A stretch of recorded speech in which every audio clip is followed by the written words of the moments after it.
Hello, hello, hello, and welcome back to the Agents of Helm podcast. This is the weekly. Oh God! All right, let me do it again. Take two. Hello, hello, hello, and welcome back to the Agents of Helm podcast.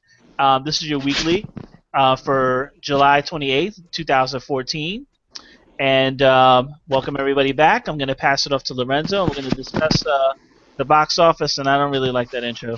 Let's take three. Hey, I'm picking up some noise. I don't know who it is, but is it me? And then your Somebody. mic. Hold on, let me make sure it's not me. It sounds like somebody's mic is rubbing, and I'm not totally sure it's not me. I think it was your mic rubbing against the shirt.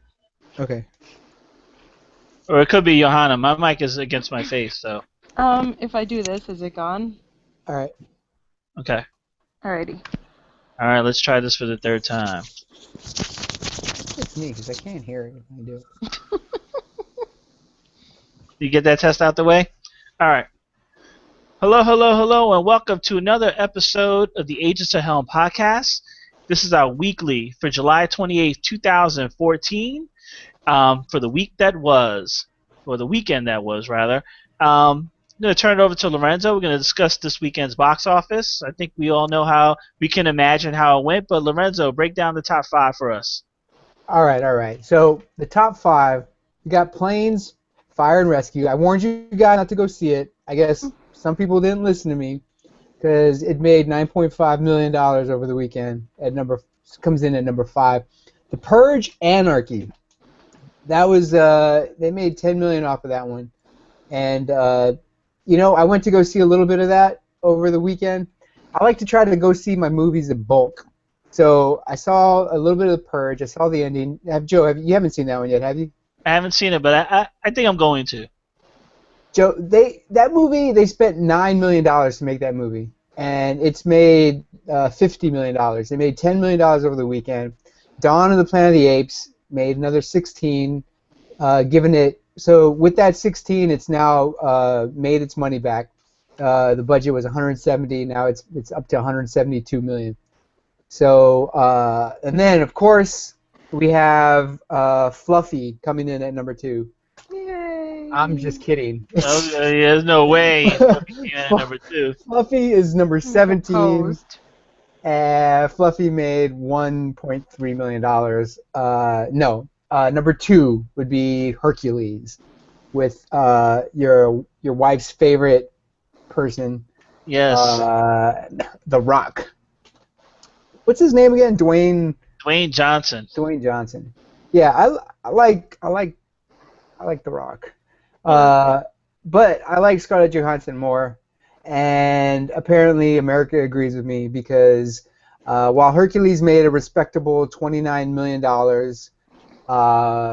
with its $100 million budget, by the way, Lucy made $43.8 million, $43.9 million. Let's say $44 million. Let's just say $44 million. All right, Lucy made $44 million over the weekend. They only spent $40 million on the budget. Seems like $40 million has been kind of a lucky number for people. Yeah, so they spent $40 million. They made $44 million, and beat out Hercules. Now, I got to tell you, Joe, I know you saw Lucy. I did see it. And I think we're both fans of Scarlett Johansson. Yeah. I also saw Lucy, and I saw Hercules. And I got to tell you, while Lucy, if you put these two in a cage together, you're going to see that Lucy is the breadwinner of the couple, and you're going to see Lucy also will easily defeat Hercules in battle because, one, Lucy is using 1% of her brain and has now is kind of godlike in her abilities. She doesn't even. She disappears. She can, I'm pretty sure she could just go into Hercules and then make him blow up. Pretty sure she could do that. Or she could turn into a supercomputer, which I'm not sure how that would be helpful at all. But, yeah, so Hercules, he's a very good fighter, though. It's just that Lucy doesn't really fight. She doesn't have the need to fight anymore, right, Joe? Yeah, that was one of the disappointing aspects of the film. Yeah, and I think we both agree that while Lucy could kick Hercules' ass, and Lucy makes more money than Hercules, in my opinion, Hercules made the better movie. And it's funny because Hercules, like you were saying earlier, Joe, Hercules is a demigod. He's supposed to be the son of Zeus. In this movie, though, they take advantage of that. So it's kind of, how do you say this? So it's a world that's kind of similar to our world, where people, there's gods and religion and everything, but people are not totally into it anymore. People are very much doubting these legends and whether or not they're true. And so you see in the movie that Hercules has a team of guys with him, and what they do is they kind of build that legend up of him being a god. So his team kind of works in the background, giving him support. He's awesome. He's really strong. He can kick ass, but they make it seem like he can kick even more ass, beyond a normal man, to build up his rep, so that he can go out there and basically they're mercenaries is what they are. And of course, you see him transition throughout the movie and maybe become a little bit more than what he starts off as. But my point is, he's actually not a god. And Lucy is Scarlett Johansson, and by the end of that movie, she being kind of godlike. The premise of the movie being that she, by getting an overdose of a certain kind of drug, what was the drug, Joe? It's like the CPH4 or something like that. Oh, good work, Joe. Yeah, and which is like during the 6th week of pregnancy, a woman excretes this chemical for their child, which gives them all the energy they need to grow bones and become a self-sufficient human being. And so they found a way to make a synthetic version of it. And this apparently Scarlett Johansson accidentally overdoses on it, and that gives her the ability to use more than the supposed 10% of the brain that we currently are using now. So as she does it, she gets more and more powerful. What you were saying, Joe, was that at 20% she was kind of interesting. Yeah, 20%. I think they should have left her at 20%. After that, it just became. I was disinterested after that because it was just all. She was more like godlike. She was just like freezing people in their steps, and she didn't even care about everything. I mean, and she talked like a robot the rest of the time. Yeah, it was like she didn't have to act anymore. Yeah, I was like, She didn't have to fight. She didn't have to act. All the exciting parts were in the trailer, and it was very disappointing when I had to watch the rest of the movie. But I mean, it was okay. I just went under there with the false pretense that she was going to be this was going to be like an action film, where it really wasn't. It was a little bit of action in the beginning, and then the rest of it is her just waving her hands and people falling by the wayside. So Joe, I'm curious though, because I honestly was surprised that Lucy beat out Hercules, especially after I went and watched the movie and saw how it's kind of abstract, right, Joe? Wouldn't you say, like, the concepts that they're playing around with, they seem kind of far out there in a lot of ways. It kind of reminds me a little bit of the Keanu Reeves movie that he did that totally bombed, the one where he gets like stuck in a computer. And, I don't know, whatever happened to him in that movie that I didn't see. Be Johnny Depp? What did I say? Keanu Reeves. Yeah, sorry. Yes, Johnny Depp. The Johnny Depp movie. What I'm saying is, like, the premise seemed kind of far out there. What we've seen is that the public maybe doesn't go see those movies. I also, because I read a review of it, and I'd also heard this before, but the claim that humans don't use 100% of their brain capacity is not true. Yeah. Yeah, but when you have Morgan Freeman saying it, it's just you believe whatever he says because he's Morgan Freeman. I'm serious, right? Like. No, it sounds I was Joe. So like in the movie, they say so like he's explaining what would happen, and I don't. He spent the last 20 years of his life doing I don't know what. I don't know. Like it's not really ever clear what he's contributed to anything other than asking the question, what happens if we could use more percentage of our brain? Which, like you said, is total bullshit because we use plenty of our brain. What I think, if anything, the only credence it is that I can think that goes with it is that we only use we only use so much of our brain at one time. Because I've been researching electrocuting my brain to become smarter and use more percentage of my brain. But so what they do, right, with the way they found out where to put the electrodes was that they gave an MRI. Is that what it's called? The brain cat, whatever. They give you one of those while you're doing the task, and so they see certain parts of your brain light up. And so what I think they mean with the 10% thing, I think, is that we only use so much of our, we only light up so many parts of our brain at once. I think. Well, otherwise, yeah, it's total bullshit. We use all parts of our brain, but maybe not at the same time. Oh, the thing is with the Morgan Freeman piece of that movie, it seemed like everything he said would happen when you reach certain levels of percentages when you're using your brain. Right, you'd be able to control other people. All that stuff was happening, and I'm like, okay, it was all a theory. How could everything he said be right? I mean, almost everything he said was correct. All that stuff started happening to her, yet he had no clue because they didn't know anybody who could use 100% of their brain or even more than 20%, which was based on dolphin experiments. How the hell would he know? And almost everything he said happened. Because he's Morgan Freeman. Yeah, whatever. I'm like, so when he said, that was what I was saying, was that when he said one of the students or whoever, I didn't even understand what his job was. It wasn't clear, but say he was a teacher. He's a professor at the university. Yeah, I don't know, man. Why was he so rich? Since when are professors rich? Anyway, he's spent 20 years of his life studying some fringe thing that doesn't even really make any sense, and yet he's got enough money to where they make him lunch. It looks like he lives in a hotel or something. Well, he was at a hotel. He was in Paris. I think he was in Paris visiting. On a. And he was at a hotel or whatever. At a convention. They knew him. He's like, oh, you're back again, Mister, right. Whatever his name was. And you're gonna be eating with it. I don't know. He just seemed really well off for a professor.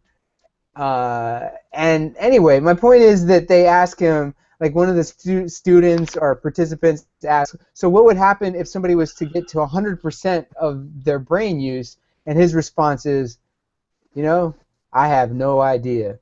And when he says it, you believe that nobody would have any idea. If Morgan Freeman doesn't know, then nobody knows. That's what's so great about Morgan Freeman. Maybe Lawrence Fishburne knows. You gotta stop that, Joe. Wait. That. I think Denzel Washington plays some sort of brain professor in a movie too. Maybe that's the movie you're talking about. But I'm cutting all that out. I'm telling you right now. Yeah, we know that already. Cut your nonsense out because you guys just take it too far. Freaking editing. I'm not even doing anything wrong. I'm saying Morgan Freeman, and I'm talking about Morgan Freeman, and I'm talking about how Morgan Freeman is, and everything I'm saying is right on point. It is right on point. You guys got to bring up Lawrence Fishburne. I said maybe he knows the answers. Denzel Washington. And I'm sure Denzel Washington has played a professor at some point and would be able to school Morgan Freeman. And I don't think so. I think if you we put Lucy versus Hercules. I think if we were to put Morgan Freeman versus Denzel Washington in a professor battle, I think Morgan Freeman walks away winning. I don't think anybody's going to believe Denzel Washington over Morgan Freeman. You may have a point there, but Denzel will have a gun to convince you otherwise. Oh yeah, I mean in a brawl, I think you got to give it to Denzel. In a gunfight, I think you got to give it to Denzel. Lawrence Fishburne. What if Sam Jackson came and he told you? Samuel L. Jackson, I think, has more credence than Denzel Washington as a professor. He'd curse all the all the scientific terms at you. Because like you have no choice but to believe him. Because he was. I mean, he was Mr. Glass. He was Mr. Glass. He was like, which one is your lab coat? Believe him. What? Yeah. And he kind of did the same thing. He did the same thing, Joe, where he didn't really know, but he kind of did know that Bruce Willis was going to have, like, he kind of described Bruce Willis's powers. He knew that Bruce Willis would have, like, a weakness. He predicted all this stuff about something that he really couldn't possibly know anything about. You're right. So that's what I'm saying. That when he goes into the lab, you're like, "Hey man, pass me my lab coat." They're like, "Which one is yours?" It's the one that says "bad motherfucker" on it, and that's his lab coat. I would love to have Morgan Freeman. Okay, so here's the question though: who would you rather have as your professor? I think I'd rather have Sam Jackson as my professor. I think that would be hilarious. But who do you think? And he's a Jedi, so you can learn from a Jedi. Mace Windu. That's a professor you'd take out to beers. That's right. Yeah. Morgan Freeman's too serious. He'd be like, you really got to watch out for that 50% of your brain power, whatever. No, Sam Jackson. Yeah. Okay, so that's the problem with Morgan Freeman is his class is total bullshit. Like, you're gonna go away from that class with absolutely no marketable job skills at all. Yeah. See, Sam Jackson will tell you the truth. He's like, if a motherfucker uses 70% of his brain power, your ass better run or something like that. We do something like that. Yeah. So, and also Lucy spending $40 million is still supporting my hypothesis that the less money you spend, the more money you make when it comes to making movies these days. I don't think that's a hypothesis. I think it's what every studio tries to do. That's not true, Joe, because that's bullshit. I'm looking right now at the numbers. And people are spending a lot of money on but there's only very few movies per year that kind of money gets spent. Like 100, 170, most of your movies don't cost that much. 145, 180, 178, 200, 160, 103. You're not naming the movies that go along with it. 170. Captain America, 170. Exactly, Captain America. 200. Edge of Tomorrow, 178. Yeah. All big budget movies. 180. How to Train Your Dragon, 145. And how much did Transformers, 210. Why do you need to spend so much money on such crap? I don't understand. How much I bet you all the Kevin Hart movies added together this year don't cost the amount as exactly, and those are the ones that are making money. That's what I'm saying. I said your average movie does not cost as much as the movies you just rattled off. We're talking about the movies that are made to make money. Like the movies that are made to be busters and make hundreds of millions of dollars. Those movies are not doing as good as Lucy. $40 million. Well, Lucy doesn't even have Ricky Ricardo in it either, so, Well, what Lucy does have is Scarlett Johansson, Joe. And I think we both agree, even though Scarlett Johansson has not been playing humans lately for some reason. Like, in the last 2 movies I've seen with her, she played an operating system, and she played a weird alien. But yet, so I don't know what she's got against playing humans anymore. It seems like it's easier to play, like, she doesn't have to act as much. Maybe she's just getting lazy. I don't know. She's been playing, every few months she's got to slip into that Black Widow outfit or, get ready for a Marvel movie. So she does this kind of stuff in between because she knows she's going to get, her action and her acting, limited acting she does in those Marvel movies, out of the way. And then she goes to do her creative stuff like her and Lucy and Under Your Skin or Under the Skin or whatever it was called. She gets to do that artsy stuff on her off time. Yeah. I mean, Lucy was just really disappointing as an action movie. It was. But, transitioning over into Comic-Con, she did not show up this weekend at San Diego Comic-Con because she's pregnant. Right. And I heard she looks really good. Yeah, she's pregnant. I didn't get to see her pregnant, but she didn't show up. But the rest of the Avengers showed up. And Josh Brolin was there because he's going to be playing Thanos. Hold on, so what counts as an Avenger these days? Robert Downey Jr. was there, Chris Hemsworth, Chris Evans, Samuel Jackson, Josh Brolin, who's going to be playing Thanos. Michael Douglas was there. Paul Rudd was there promoting Ant-Man. So those guys aren't even Avengers. They're not Avengers, but they're part of the Marvel universe. But Hulk, Mark Ruffalo was there. The Hulk. What about the Guardians of the Galaxy? Guardians of the Galaxy. I'm sure. I don't know if they were there or they talked a lot about it. They've already set a release date for Guardians of the Galaxy 2, which is going to be like 7/28/16 or 17 or something like that. But they've already set that release date. I don't remember seeing anything from them of them being there. I think they're out on the road, promoting the movie, because Zoe Saldana was on Good Morning America this morning, promoting it. So. Is she your favorite green person? If I had to pick a favorite green or blue person, mm-hmm. It would probably be Zoe Saldana. Yeah. Is she green or blue? She's green in Guardians of the Galaxy, but she was blue in Avatar. That's right. And then as far as blue people go, you also got what's her name? Katniss, right? Oh, Jennifer Lawrence as Mystique. Yeah. I still would probably go Zoe. Over Jennifer Lawrence? Yeah, she's more my speed. I like Zoe. Yeah, I can see that. Also, anything else going at Comic-Con? Yeah, we also got some news about Ant-Man. Evangeline Lilly, star of Lost, will be playing Hank Pym's daughter, Hope Van Dyne. She was really cute. Is she still really cute? I guess I haven't seen any of the Hobbit movies, so she's in that. She was in the last Hobbit movie, so I don't know. She played an elf, I believe. Oh, that's right. She played the elf with the love interest. Who's a Hobbit. Mm-hmm. Yeah, she was in that, and Corey Stoll from the new series on FX, The Strain. Weird. Huh? Yeah, Corey Stoll. He's going to be playing Yellow Jacket. He'll be the villain in the Ant-Man film. So why are there two Ant-Man, Joe?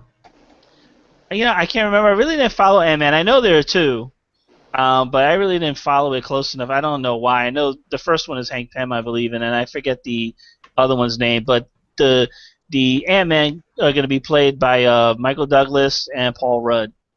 So I believe Michael Douglas will be playing Hank Pym, and God, I can't even remember. Why is Rudd playing a superhero? Huh? Why is Paul Rudd playing a superhero? I don't know.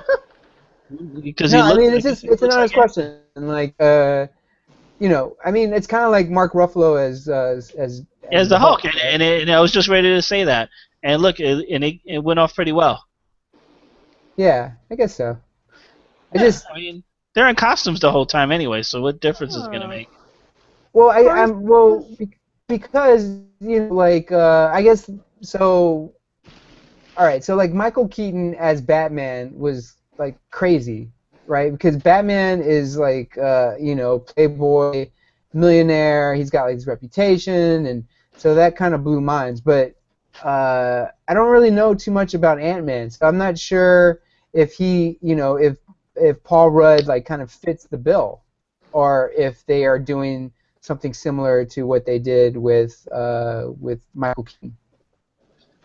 Yeah, I honestly don't know. Again, I don't follow Ant-Man, but I will go see the movie. That's for sure. And also exciting news out of Comic-Con. Ra's al Ghul will be the villain in Arrow this upcoming season, which will be season 3 of Arrow. Ra's al Ghul will be the villain. I'm really looking forward to that. I'm a big Arrow fan, so I think it's going to be a really good season with Ra's. They've already introduced his daughter into the series, so natural progression. Have the father in there, Ra's al Ghul. So is she presented as a love interest at all? No, she's not a love interest. She's presented as an assassin and someone that Oliver Queen gets acquainted with, but not in a love interest way. No. And who's playing Ra's al Ghul? Don't know yet. It's probably out there. I didn't see that, but so they introduced it. And I don't know if you guys saw the Wonder Woman pic Gal Gadot in the Wonder Woman outfit. I'm She looked still pretty trying to good. see the picture. I haven't seen it yet. Wonder Woman, Gal Gadot. Yep, you can see the promo shot of her. Not bad. Not bad.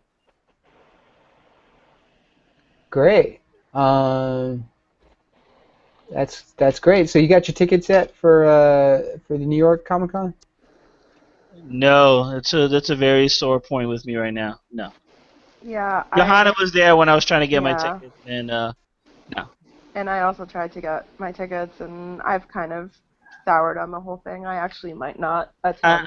What's the problem, guys? What's the holdup? What do you mean? What's so? They sold out in 15 minutes. Less than 15. Like, I was on the site at 11:58, 59, refreshing, and it had already crashed. Like, yeah, I don't even know how that's possible. Yeah, let me clarify my statement. The 3-day passes sold out in 15 minutes. Right. So you still had opportunities to buy for Saturday, Friday, and Sunday. Saturday was gone within the next hour. They were gone. Mm-hmm. So then it was just Friday and Sunday, and I'm like, I'm not going. I don't. If I can't get a 3-day pass, I don't want to go, because I want to be able to go multiple days and not have to pay, $100 to go. So yeah. So I just kind of like let it go, and I decided not to go. So you're not going this year? No. Surprise, surprise. I know. So we got to get us. What we got to do is get us some Agent of Helm press passes. I agree with that 100%. We're gonna work on that. I've been trying to do that. Okay, so I see the pictures. That's interesting. It's only one picture. I see, I'm looking at the picture right now. Yeah. Okay. She's got her sword. Looks like she's got lava behind her. She kind of looks like She-Ra. Yeah. Yeah. Except the sword thing. Face plate or whatever you call that thing that goes around the face of She-Ra. Like her little crown. The tiara? Yeah, I don't know, but it wasn't on top of her head. It was like all around her head. Oh, it was like a helmet. It was like a helmet. Yeah, it was like a, I don't know. It was a weird helmet type thing, but yeah. But Gal Gadot the picture looks good anyway. I don't know how she's going to look in the actual movie, but the picture looks good. The promo shot is good. Yeah. I guess so. He's not impressed. I wouldn't kick her off my Justice League, I guess. You wouldn't kick her off your Justice League, huh? No. And The Rock is going to play Shazam, so that's going to be pretty cool. In Wonder Woman? No, in the movie. Yeah, in Wonder Woman, the movie. No, not Wonder Woman, Batman the movie. Batman versus Superman. Yeah, that's the working title right now. I don't think that's going to be... I don't know if that's going to be the entire Batman versus Superman: Dawn of Justice. I don't know if that's going to be the title or. So he's going to be in the so The Rock's going to be in the Justice League movie. Yeah, he's going to be Shazam. That's cool. I wonder who's going to be the kid. Billy Batson. Yeah, I wonder who's going to be Billy Batson. I don't know. You're like Shazam. That's so funny. Thinking of a kid turning into The Rock. That's got to be like every kid's dream, right? Like to say Shazam and then turn into The Rock. Yeah, but all they got to do is like put some tape over his mouth. What are you talking about? He's a good actor, man. He did. No. I'm not talking about The Rock. I'm talking about the kid. Whoever the kid wants. When the kid says, you got to just stop the kid from saying Shazam, and he can't turn into anything. Well, yeah, but he tries to protect his identity. He's pretty smart about like not letting people know who he really is. So what else has been going on this weekend, Joe? I don't know. I think. Yeah, what were you gonna say? Oh well, I think what we're trying to do now is we're working on a title for it. You guys don't like Trend Watch. What about this week's crazy shit? I don't know. Crazy shit. I actually kind of like that. Hey, crazy shit. Crazy shit. Yeah, and it hits the fan. That's what I'm saying. Oh. So this now is the crazy shit part of our show. Crazy shit. There you go. All right. Where's Malik when you need him? Well, what do you want, Malik? He's still on his vacation. Yeah, he needs to get back to work. Because we need a better name than Crazy Shit. Shitty Trend Watch. How about that? Shitty Trend. Actually, some crazy shit. I like that. Some crazy shit. Some crazy shit. So, okay. So, some crazy shit. Right now, I guess one of the things that's been, it's got a little bit of coverage, and we've been seeing it happening. They now have, and everything I know by either like the John Oliver Show, the Daily Show, or Subway. It's reputable news programs. Yes. Or Subway ads. And so I've seen a Subway ad for Dating, which is a VH1 show, I believe. It's a dating show. It's a new dating show they're doing, and what I understand, it's people going on first dates naked. And this is kind of a trend that's been going on. See, I want to call it Trend Watch. I don't know why you guys hating on Trend Watch. Anyway, so Discovery has Naked and Afraid, which is kind of like a Adam and Eve sort of thing, where they stick a guy and a woman together out in the wilderness with no clothes on. Sounds intriguing. Okay. And then there's also a real estate show you'll see called Buying Naked. Like buying, like BUYING, naked. I don't know what's happening anymore. I don't necessarily see why everybody's taking off all their clothes. I guess it's, and it's always going to be like the pushing of the envelope, right? Like one of my favorite shows when I was a kid was I Dream of Jeannie. Did you ever watch that on reruns, Joe? Yes, all the time. I watched it too. Make it sound like I don't watch these shows. I'm thinking maybe you watched the Nick at Night. Yeah, I did. That's what we were watching it on Channel 5. I was watching it like during the daytime, or at 9 o'clock in the morning or something. Right. Yeah, they used to show reruns on TV. Yeah, of old before talk shows. shows were really popular and all that stuff, they showed TV reruns in the morning, and then your game shows and soap operas came on. That's right, Joe. And so, yeah, because I had a big crush on Jeannie, man.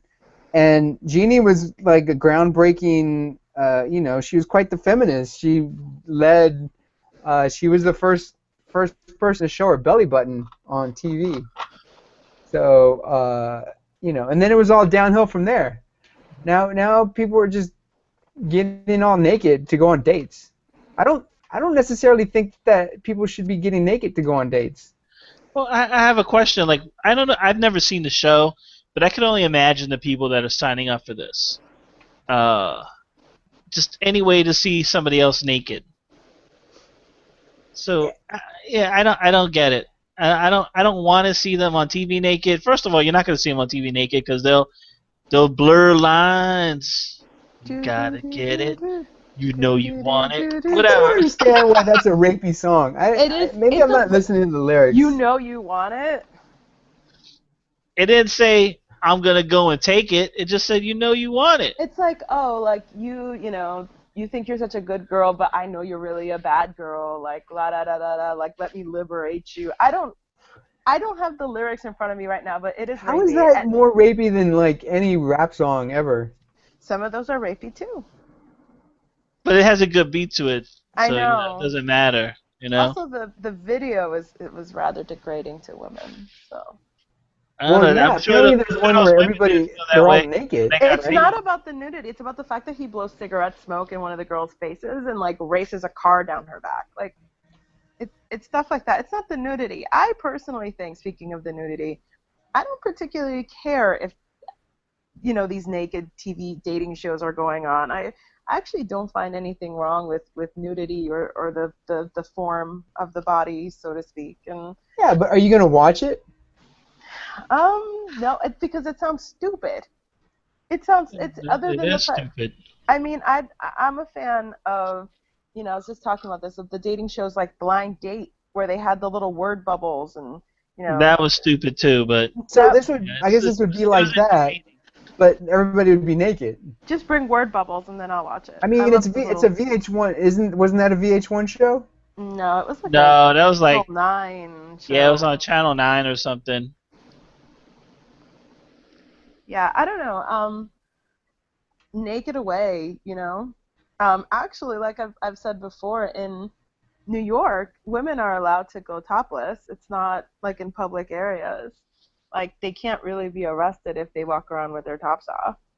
Yeah. So it's already been kind of acknowledged that some of these taboos that we have, especially about breasts, are, you know, um, they're just taboos. Like there might be some sense of but it's something that's created by society.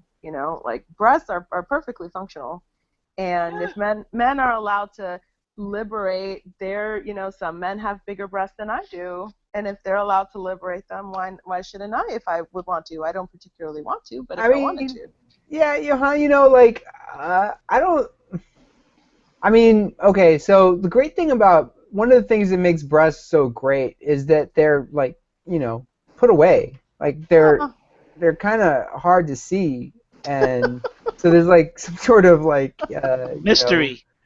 Yeah, mystery, or even still like when you do see them, it's like a prize. It's like, woo, I just saw a breast. It's like For it's some like reason, I'm thinking of Super Mario like bumping his head against the brick and it going beep with the coin. Yeah, it's like Yeah. bing, bing, bing, bing, bing. Exactly. And it's just like as many times as you can jump up and hit it, then you get a coin. It's all about rhythm. And that's how I feel about breasts. Like if there was just those blocks like every step of the way, then the coins wouldn't be worth anything. And so, if and then also like there's no like you don't. It's just what you're saying. You don't want to see everybody naked. Like I don't want to. I don't like it when men walk around without their shirts on. Honestly, it makes me uncomfortable. Well, you're an equal opportunity. I don't want to see your nipples, Yeah, dude. okay. Have you guys, either one of you guys, been to a nude beach? Yeah, I mean no, but I've seen like video. I've been to Europe, and in Europe, women do not wear bathing suit tops. Which can be a good thing, and it can be a bad thing too. Yeah, well, I've been to a nude beach, and I had different visions in my head of what it would be like. Exactly, Joe. And then I got there, and it wasn't what I thought it would be. You saw a lot of fat dudes. Yeah. And a lot of old ladies. I saw a lot of stuff I didn't want to see that I couldn't unsee after I saw it. What you guys are talking about seems to imply that the only purpose of being naked is to titillate, as opposed to just, I want to take a dip in the ocean. I know, it's very shallow, Johanna. I know, it's shallow. But the thing, and also with the breast thing, again, it's like, of course, everything is much more appealing, sexually arousing when you can't see it, right? But some people, don't want to go sexually arousing people, and they just want to let them hang. They just want to be free. Yeah, the vast majority. Okay, so I think the thing with the dating game, which is, I don't know, I mean, kind of interesting, I guess, is that I think the vast majority of people look better with clothes on. Like everybody, like even pretty good-looking gals, when they're wearing clothes, it's kind of like what we're talking about. They can sort of accentuate and everything that they are, their best assets. And men, it's the same thing. And so what this show does is you just like everything's out in the open. There's no hiding any of the flaws.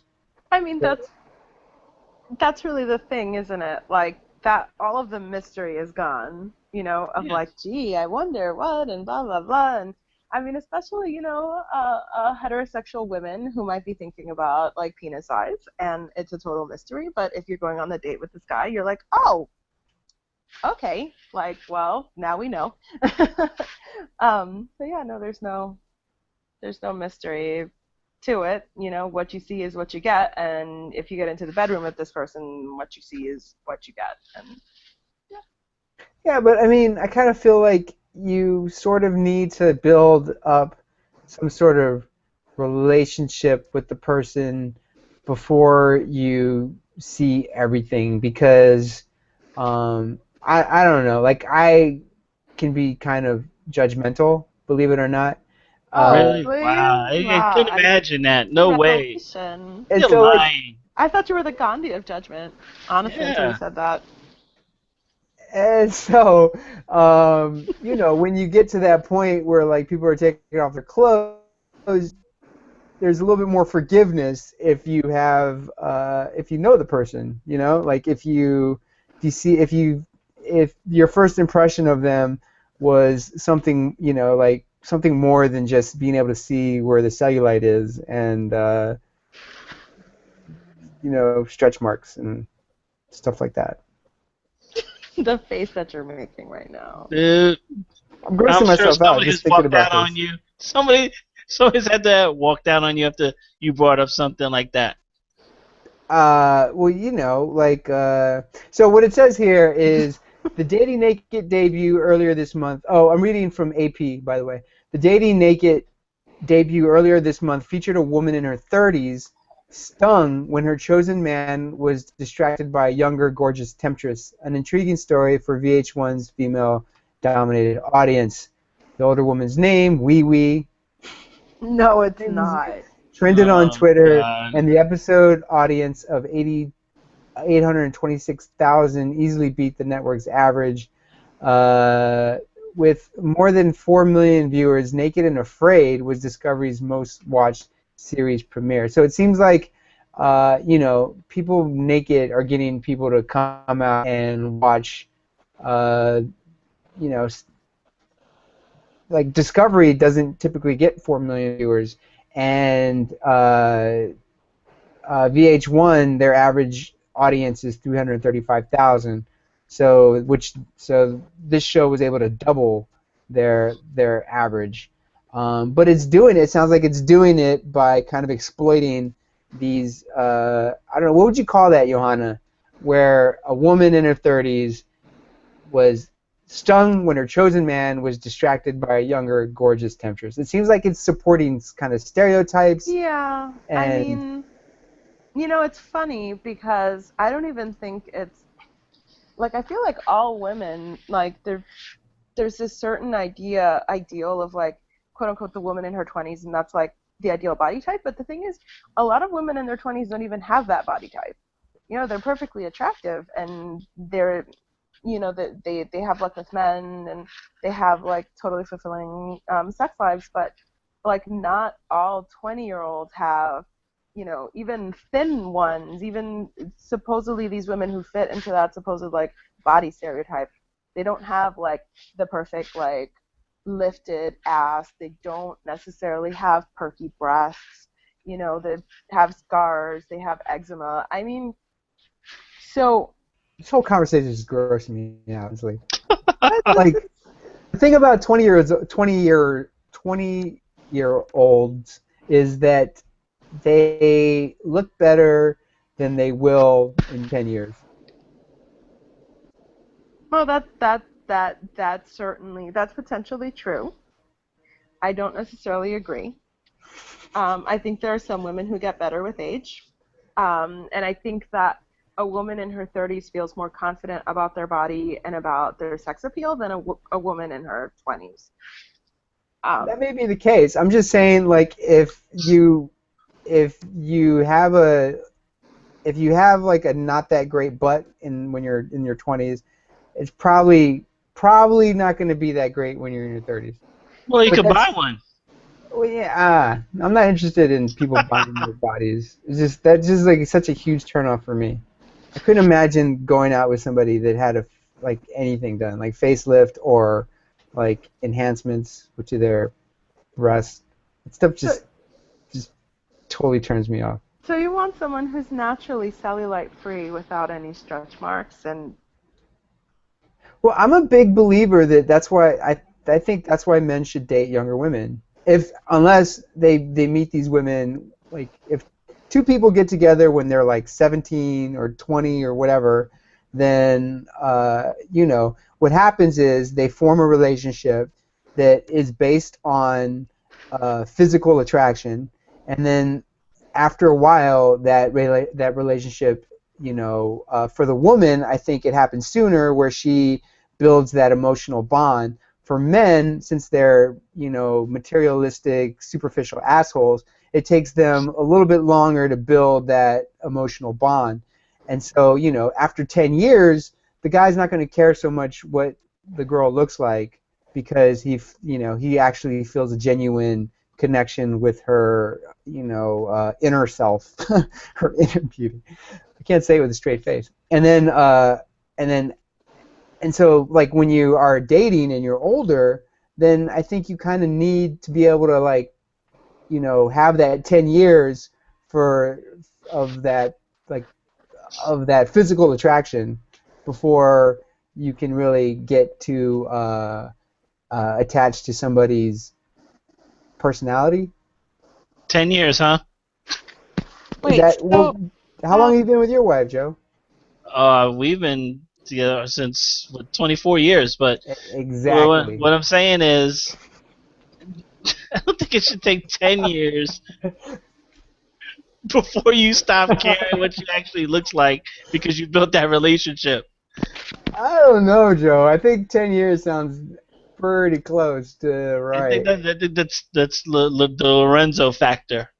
Yeah, I mean that's. I don't know, if the world is the way you express it, I mean that's kind of a bummer. I mean, what happens to the 30-year-old ladies who are looking and are perfectly like attractive? Yeah, I mean there's like 60-year-olds out there. Well, also the other thing that's really interesting is that you're assuming that this fictional couple who's been together since they were 17, has kind of let themselves go and are only seeing the inner beauty towards the end. And oh my God! Have you looked at Facebook, Johanna, recently? Have you looked at your high school friends recently? No. You're getting to be about that age where you're gonna see your high school friends not looking like your high school friends anymore. Joe, back me up here. Back me up here, Joe. I don't look like I did in high school, so yeah, we can go that route. You know what's really funny? Maybe I sound vain. I think I look better than I did in high school. No, I'm not saying. I think I look better. Johanna, you are beautiful. We are the chosen few who still look good. But if you go back on Facebook, you're gonna see that a lot of your friends have, as you said, let themselves go. True. I think, I don't know, and maybe this is just something within my marriage. I think we're just kind of like, you know what? We kind of have to keep ourselves not just like physically, at our best or at the best that we can do considering work, stress, and other things, but like mentally, physically, always trying to improve ourselves. But that's just how our marriage works. It's very much we're always seeking to improve ourselves. And I think that is part of a good marriage. Is just you're not just relying on inner beauty to kind of get you through. Right, because it's just not enough. No.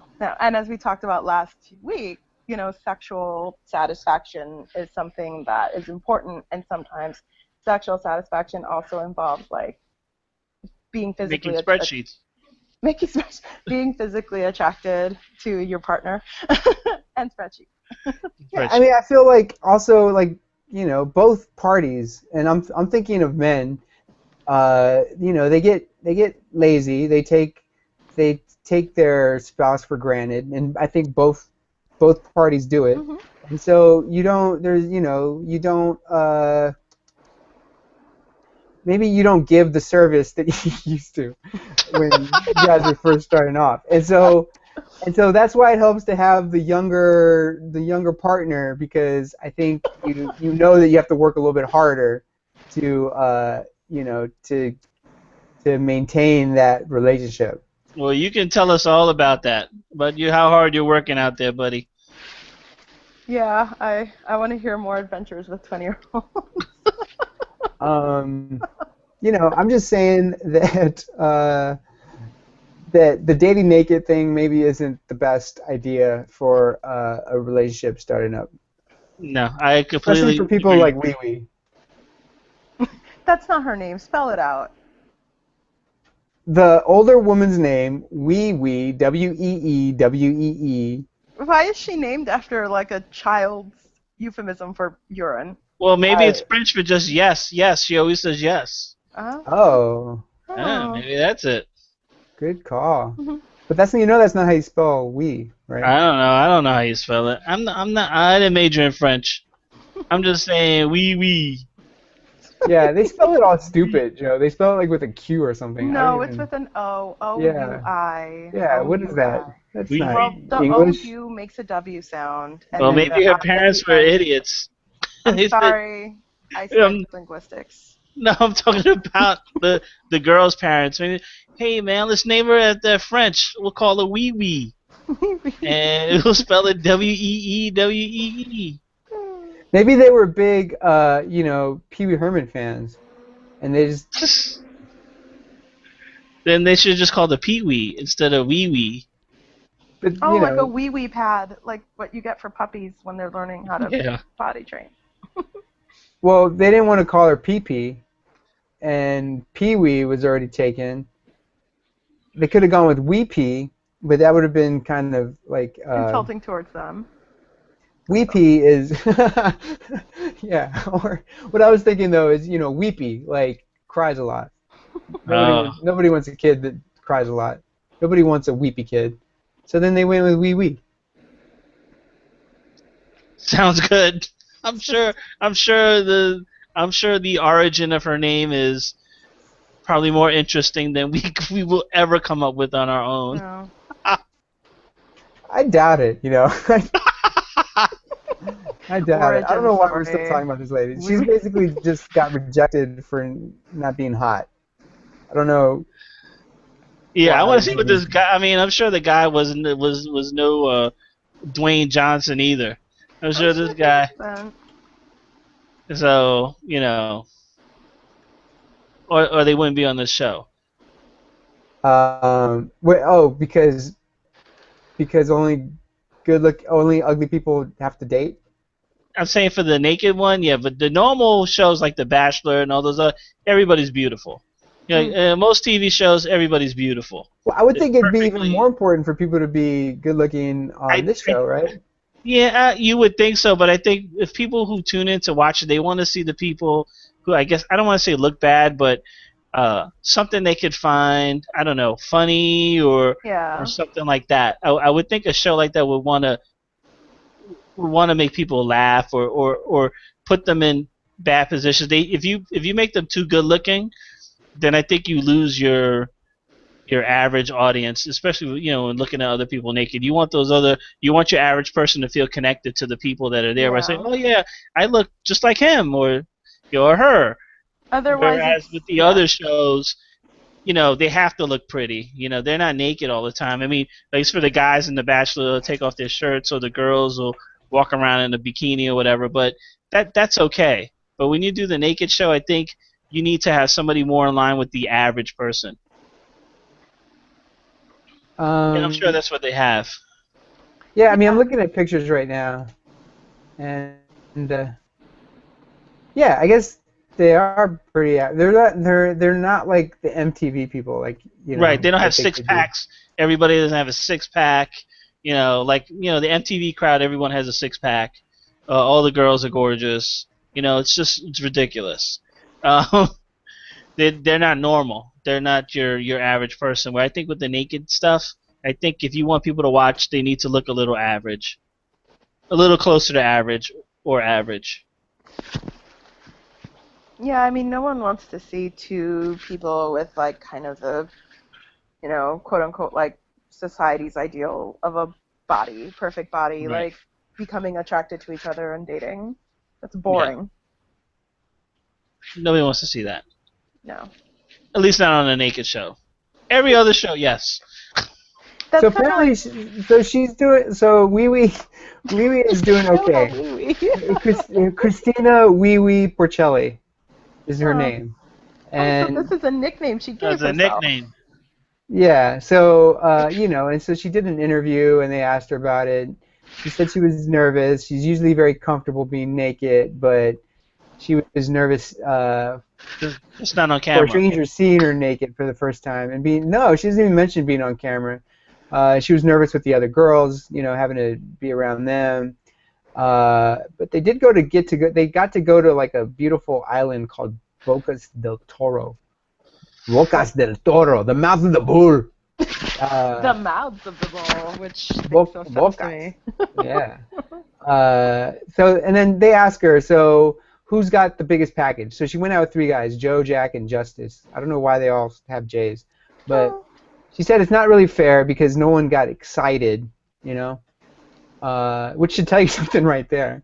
But then, fucked up. But going off what I saw, she would say that Jack was the biggest, who also coincidentally happened to be the most comfortable with being naked. But I guess. And see, here's the thing, right? So Jack is one of the guys that she went out with, but it sounds like he's not the one that she, ended up having a relationship with, because it sounds like she's sort of building a relationship with this guy Joe. So now Joe knows that Jack is, that she thinks that Jack has the bigger package, which I'm sure kind of bothers Joe a little bit. I can't imagine it wouldn't bother him. See, this is the kind of stuff that, happens when you do this kind of thing. Well, this is some, caveman shit. Like, he's got the bigger penis, I'm going to whack him over the head and kill him so I can take the girl. That would make a much better show. Yeah. Yeah. They dressed them like cavemen and women. We good. Yeah, so apparently, and then they have a long-distance relationship now. So it's not going to work, but... he lives in Nashville. She lives in Nashville. He lives in New York. But now they're thinking about moving closer to each other. I don't know. I think we're talking too much about this. I don't care anymore. Yeah. Yeah. I think it's time to wrap it up. Oh wait, no, because we still have to do we have to do our little So what I think we should do now is in 1 minute. In 1 minute, tell us what happened on your show. You want the express version? I want the express version. I think we need to speed up our breakdowns of our shows. Well, that's no fair because you do the leftovers, and that's really easy. Yeah, it's like this one thing happened, and it was stretched over a whole hour. Yeah. You know what? Okay, first of all, Johanna, you don't even watch it. And then second of all, Joe, you know what, Joe? You don't get to watch it anymore. You don't get to watch the leftovers anymore. You're not doing me a disservice. You're not. No, you've been fired from the people that watched the leftover group. To be fair, I did watch one episode. You're not torturing me there. No, I'm not trying to torture you. I'm just saying you're off the group. You're off the fan club. I was never on the fan club. I know, but you keep watching it. And then all you do is talk crap about it. I'm hoping that something happened. It's not going to happen, Joe. You're not going to it's whatever you're expecting is not what you're going to get. No, and now I'm just hoping for anything to happen. Joe, if I feel like the show at some point meets your ridiculous requirements, I don't need you to tell me. I will tell you. I will let you know. All right, tell me right now. Tell me right now. What happened on the Yeah, tell us right now in 1 minute. You probably could do it in 30 seconds. Yeah. You could probably tell us what happened. What happened last night? Okay, so big things happened on Leftovers this week. The show started off with a murder, which is the first murder of a townsperson, I feel, that is happened on the show. They had some violence with the Huggers. The Huggers group, but now we have a guilty remnant that's been killed, which she's like one of the main guilty remnants that you see all the time. Of course, she doesn't talk, but in this episode she does talk, mostly saying, "Please stop throwing rocks at my face."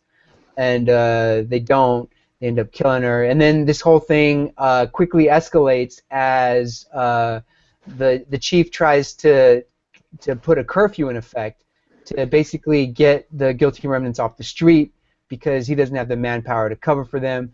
But the next thing you know, a detective that he has been having friction with calls the feds in, and so then the feds get involved, and they end up taking the body of the woman, and I guess it's all just kind of an automated process. So like an email happens, whatever. They take the body. He calls the main agent, the point guy, and the agent finally calls him back and then tells him that they can't return the body.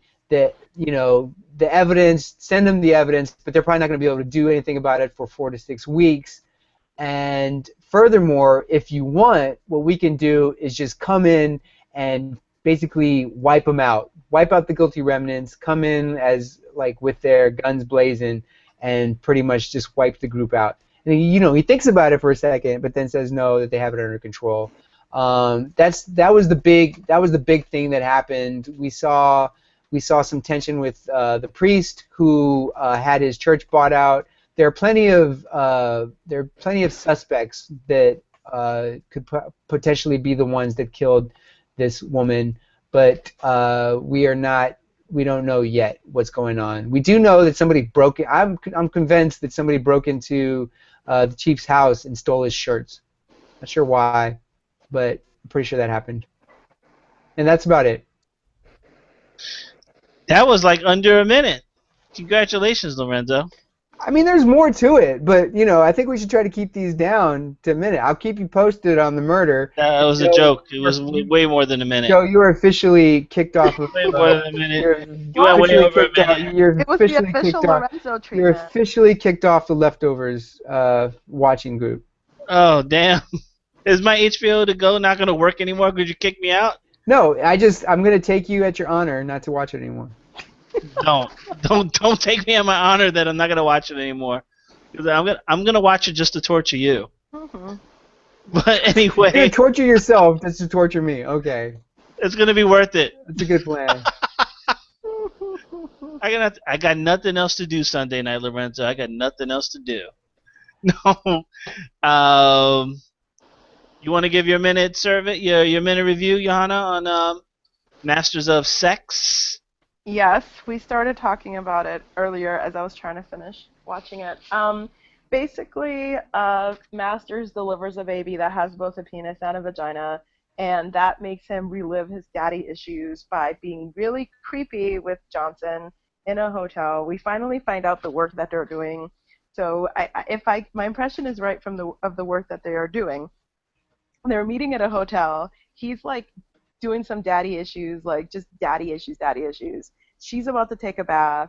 She's trying to get her dress off. He like zips it down and he like takes off her underwear and he just has sex with her like against the wall. And then after that, more daddy issues. Nobody else is in this episode except the two of them. It kind of feels like that scene in Kill Bill Volume 2 where the bride and Bill talk for like half an hour.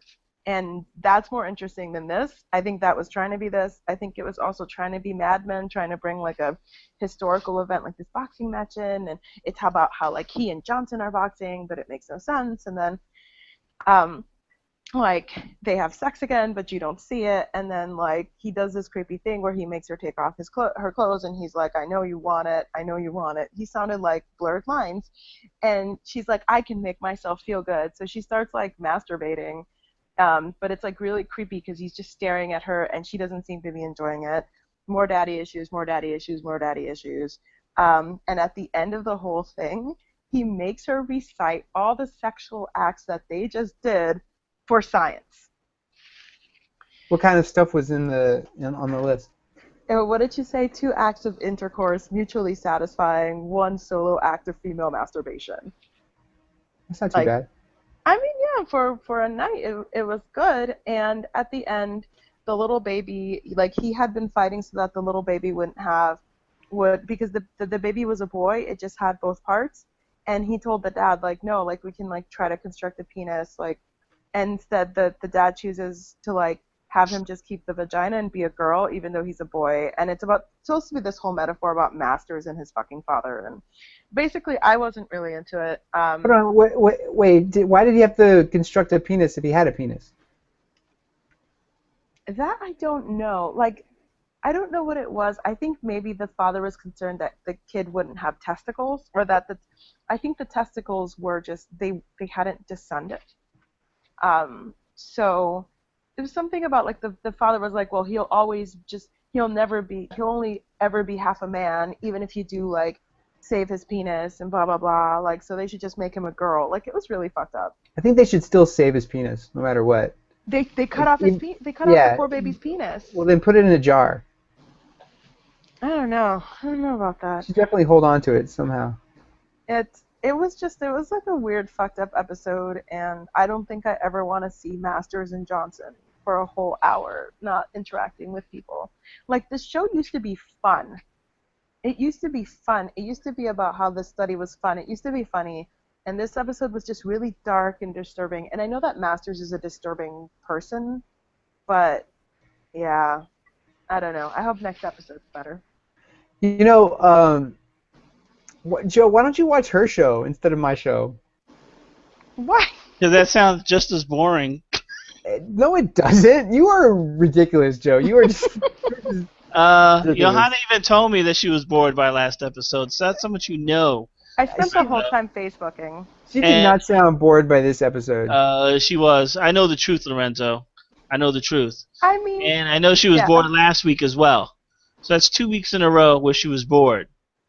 Okay, so I'm not going to pick up 2 shows that are going to bore me to death.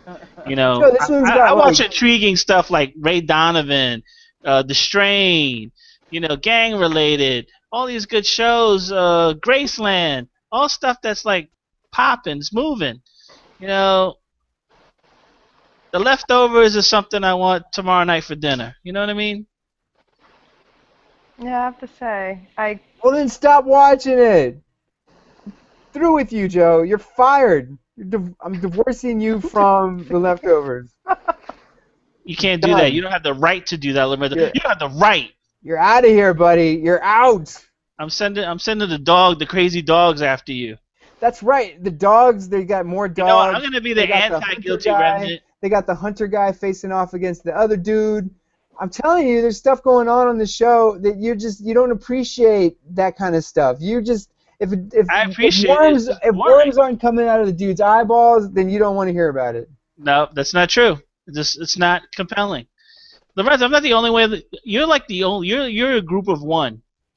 I think a lot of people are disappointed with The Leftovers. But let me get to a real show. Lorenzo, can I get to a real show?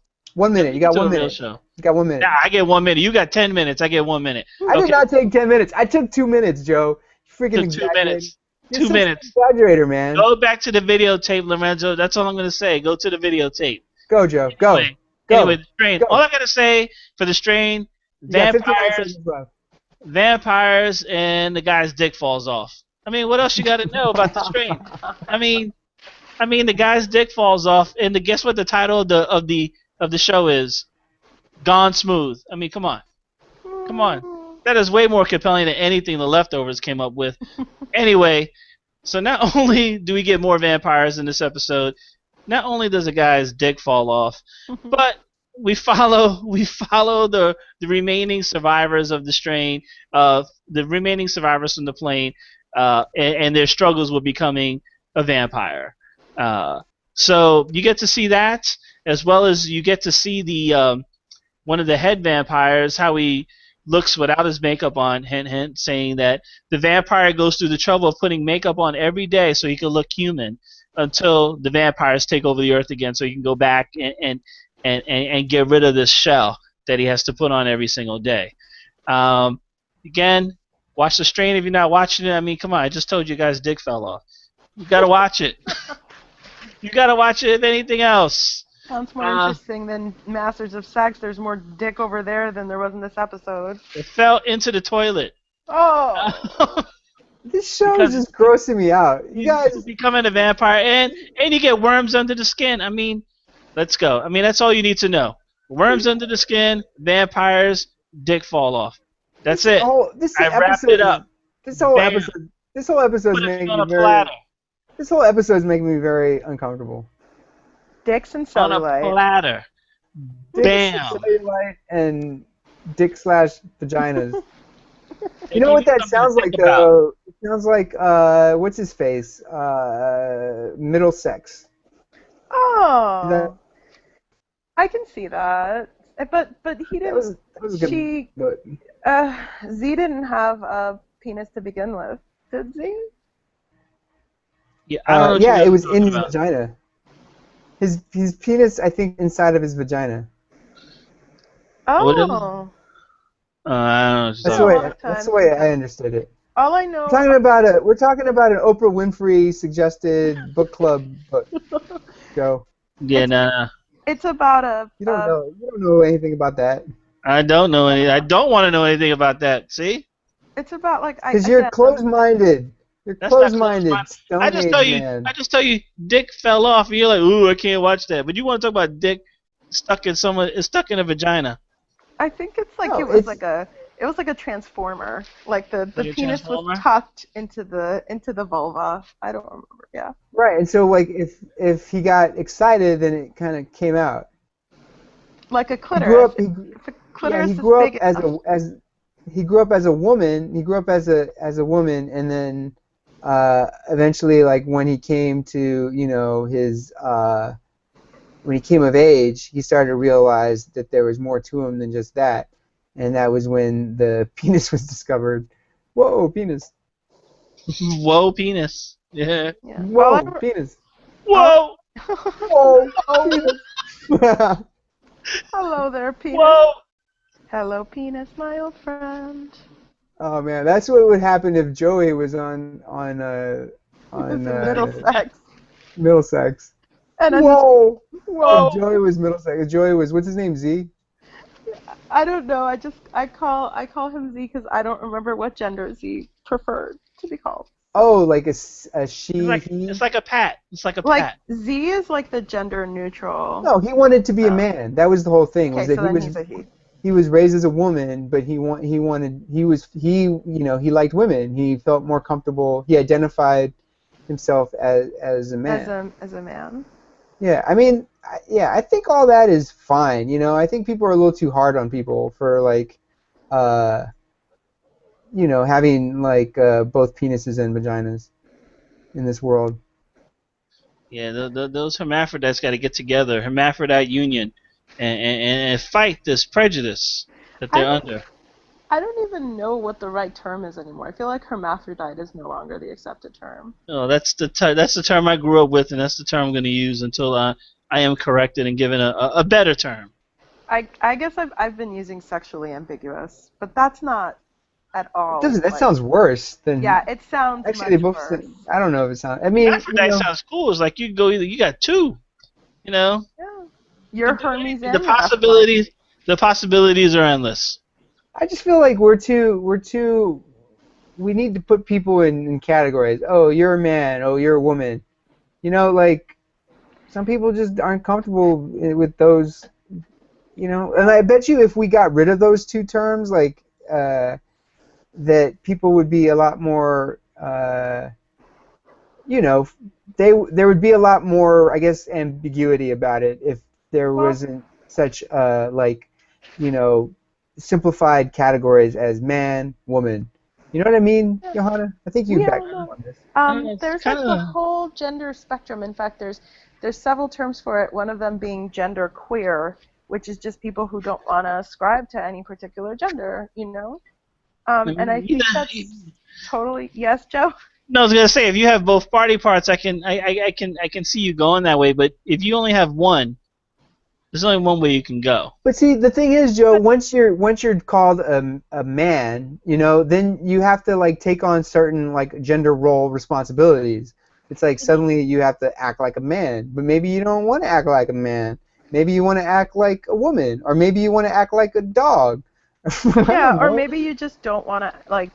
I mean, like gender. I mean, sex is biological, right? Like you are born either male or a female, or if you're a hermaphrodite, then But gender is like a social construct. Like, if there are these rules that society has constructed for each gender, and there are people who don't want to be bound by those gender constructions at all. I mean, the only thing that, like the male female thing is really good for is just like procreation, and it's getting to the point where we don't even need it for that. Other than that, though, like, why do you really need to know whether somebody is a man or a woman? So you know what pronoun to use? Yeah, well, I mean, I don't know. I don't know. I guess I'm limited view of thinking either one or the other, or you can act any way you want to act, but biologically you're one or the other, unless you have both. No, I mean, you're definitely. I mean, like I'm saying, biologically, yeah, that's we're talking about procreation. Yeah. And that's. But you're saying gender is a whole nother spin on it, and you've got to call it a male or female. I mean, what do you want? What else do you want to call it? And genderqueer. Call him Joe. Yeah. call him Johanna. Call him Lorenzo. Like, why do you like? It's just like, why do you need to call somebody like black or white? Because we need labels on things. Exactly my point, Joe. Exactly you do need my it. point. I mean, it helps you differentiate between things. I mean, it's like a chicken and a turkey. I mean, but that's just it. It creates differentiations. Well, we are different. We're different. But we're not I think it also that different, Joe. Like, we're not that different from earthworms when you get down to it. But I think also having, like... Well, we are, because earthworm, you could chop it in half, and it'll be fine. If I chop you in half, you are not going to be fine. We're like 99%. We're 99% the same as earthworms. Yeah, like, our DNA is not... There's very few variations in the DNA across species. But I also think that the gender binary is extremely constricting to everybody. That's exactly my point, Johanna. I mean, even people who feel comfortable being defined by the gender binary, like, it's still very constricting because there's all these expectations and different roles that we're supposed to play according to the gender that we identify as. But when you when you remove this binary aspect and just open it up, there's such a world of possibilities for the people that we can be when we are able to kind of escape those gender roles, even if we still identify as man or woman. Joe, do you remember that movie with Duchovny? What's his name? David Duchovny.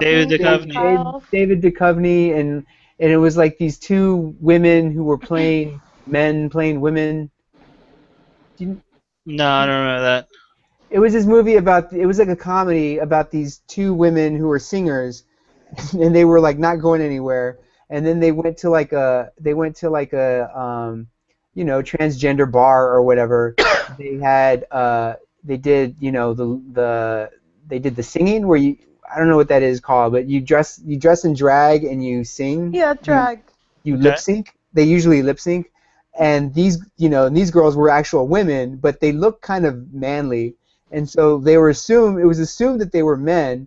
And then they were not lip syncing; they were just singing, and so they became this huge hit sensation amongst like the drag strip, and then David Duchovny met one of them, and so then they had to like pretend that they were men dressed up as women, to like live in a certain place, kind of like bosom buddies or whatever. Yeah. And then David Duchovny meets one of them, and they form a relationship, and he's attracted to her, and yet he thinks that she's a guy, and so like he ends up balking on it, and like I thought they could have done something interesting with that. Like they could have actually pursued the idea that him having to come to terms with the fact that he was attracted to this person who he thought was a guy, and in the end they kind of backed out of it. They chickened out of that direction, but and then like with women, like it seems that now it seems like women can pretty much do whatever they want, especially if they're like in college.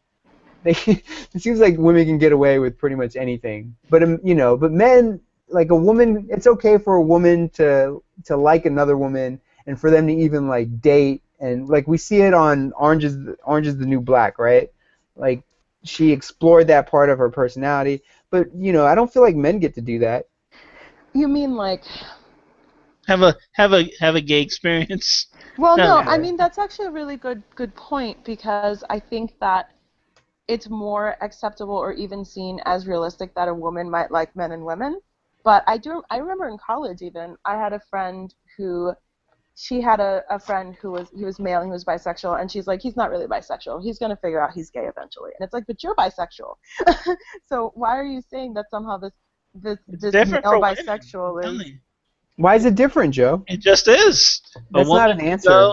It is. There's a lot of double standards in life. It's just the way it is. No, but it's not based on any kind of...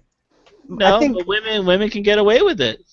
Exactly, because it's become socially acceptable because men like to see women making out. Also, it's seen as like somehow like feminine, quote unquote, or womanly for a man to be attracted to a man if he considers himself, quote unquote, a heterosexual man or whatever, whereas women, they can't get more feminine than they are, right? So if they're with women, that's cool. And also, yeah, the titillation factor is a big one too. But it's almost like men gave women the permission to do it, but men wouldn't give men the permission to do it. And since it's man's world, it's like what the men say goes. But I mean, I think what I've seen a little bit of is with the younger generations is there seems to be a little bit more of that ambiguity, and it felt like there was that back in the '70s with people like David Bowie and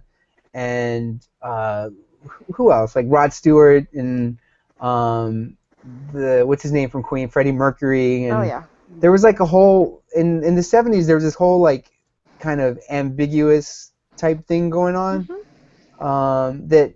I guess, I don't know, just disappeared. I'm not sure what happened to it. In the 80s, I think it kind of evolved into like 80s hair bands. And then... I think now you get a lot of it. Look at these metrosexuals. I mean, you got guys getting their eyebrows done, doing all this kind of stuff, going to get pedicures, manicures. Guys wouldn't do that 20 years ago. They wouldn't be going to... But that's just it. They were back in the '70s. I felt like men were getting very much in touch with their. Yeah, but it was looked down upon. Now it's kind of like just is now. Like guys they sit down next to women and get their mani pedis and but the thing get their eyebrows done. I mean, guys back then. I mean, they would the guys who did it were either like famous, like you're saying, and the ones who were not famous were just your average guy. Were thought to probably be gay. Now it's like a whole metrosexual thing. Like you could be a dude, but you could be a dude that gets your nails done, get your eyebrows done, and you're still considered a guy.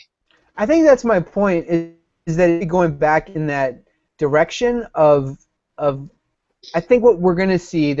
I don't know how long the trend's gonna last, but I think there's a trend going on that is starting to kind of even the playing field out amongst like what men can do versus what women can do. I think it's becoming a little bit more acceptable for men to like be able to explore that part of their like. I think we're seeing it more with like the younger generations where I think it all started with men wearing women's jeans.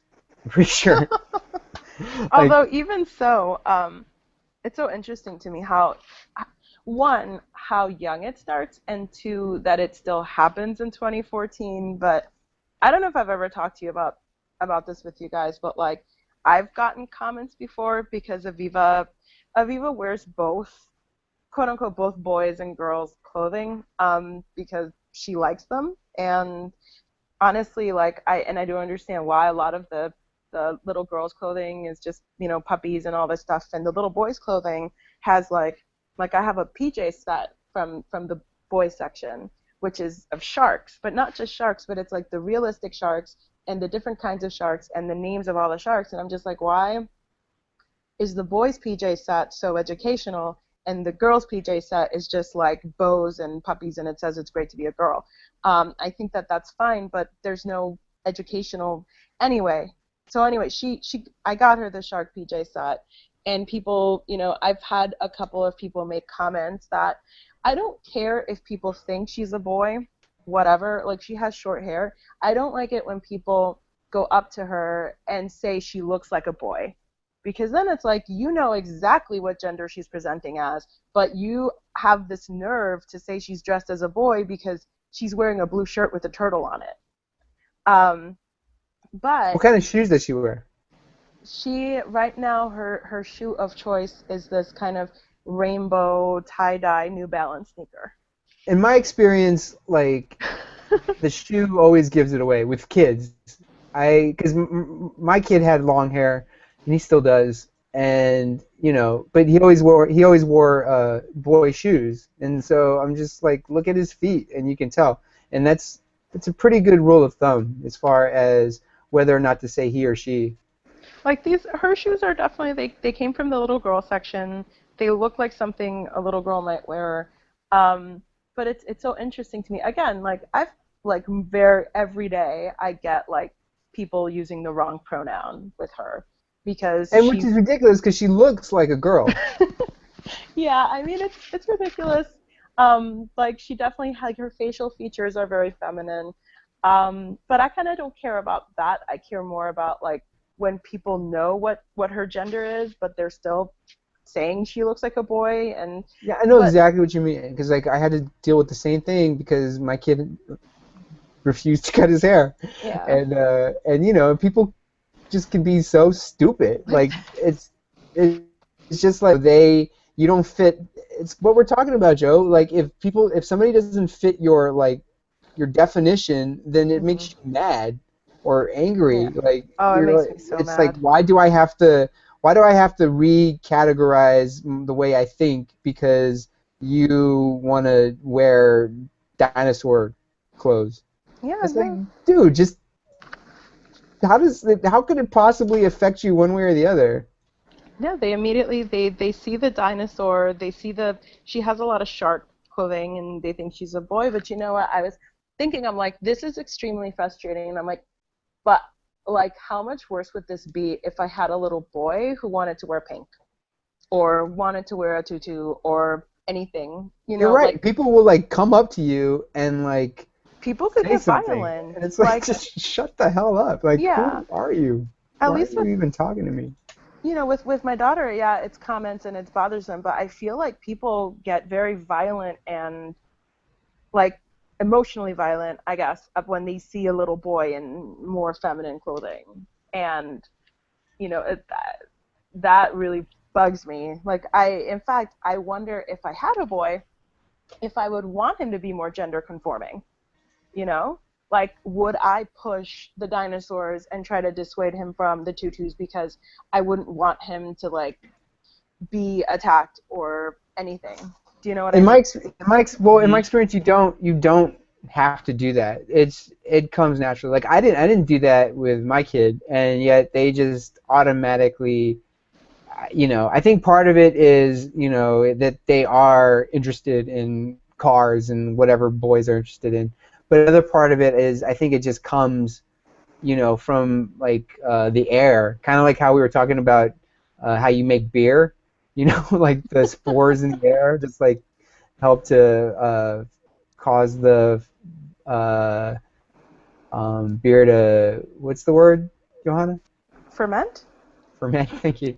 Yeah, I think the same thing happens with kids. Like the air just makes them ferment into like those gender roles. So yeah, I definitely don't think you would need to push it on your child. I think you would see that they would just do that. And if they didn't, and I do think that like kids, I remember as a kid, knowing kids and being like, this kid's totally gay. Like at the age of like 5 or 6, it's not like a big secret. And so if you see that happening, then it's just you might as well deal with it now rather than later. Yeah. I mean, I don't know if Aviva's love of dinosaurs and planes and trains and buses and trucks and kind of these stereotypically, boy stuff, means in the future, like, as an indicator of her sexuality. I think. No, I'm not saying that. I'm not saying. Just a tomboy.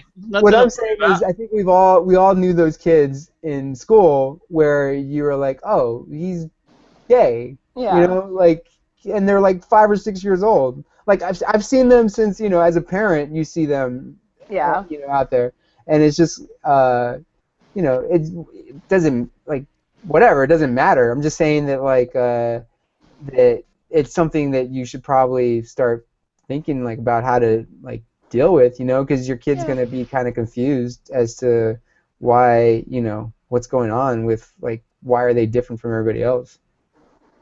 Yeah, I think that's a really good point. I think, you know, Aviva also likes like Little Mermaid. Like her interests are very, and what we do at home is all of her stuffed animals have female pronouns, which is strangely really difficult because I find myself trying to say he, but like all of her stuffed animals are girls. That's what we've been trying to tell her, so that she's surrounded by more female pronouns.